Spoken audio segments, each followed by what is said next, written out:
Hi, my name's John. Just thought I'd put together a short video to showcase what we've been doing here at Wonyip Park over winter.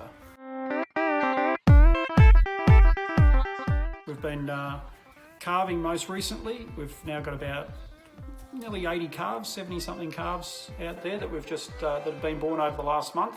That's involved a lot of feeding, so we've had to nourish the mothers and keep them going. It's been one of the wettest winters that I've ever known in the nearly 20 years that I've lived in this district. So that's made it a bit hard to get out into the paddocks and feed the animals, just because of access, walking around in the mud and trying to feed the animals and keep them in good order. In the last week or two, we've been looking for a new bull to provide a different genetic line into our herd. The results of that won't be available until for a year or two, because we've got to put the bull in with the girls. That'll take a year to get a calf, and then we've got to grow the calf and see how that goes. So that's like a 2 year, possibly even 3 years before we see any results there.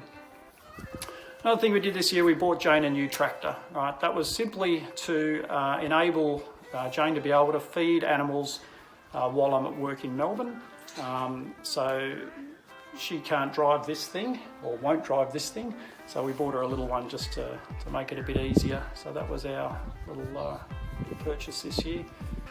So as we move into spring, our focus goes to growing hay and baling hay.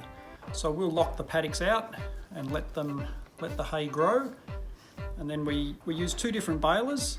We use a 40-year-old small square baler, which is very low tech, but does a really good job. And for the big rounds, we use a fairly modern, it's only a few years old, and that makes big round bales of hay that weigh 300 or 400 kilos. Once we've done that, it's quite a job to bring all the hay in. We pick it all up one bale at a time and bring it back near the house or the sheds where we store it for next winter. That gives us feed reserves right through to next spring. So that's pretty much the cycle of how our feeding operates.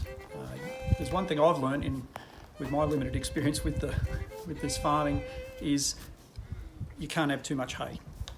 So we cut lots of it. Anyway, that's about it. Thanks for taking the time to see what we do here. We love showcasing what we do. We like talking about it and showing people what's involved in growing beef on our little beef cattle operation here. Thanks for your time.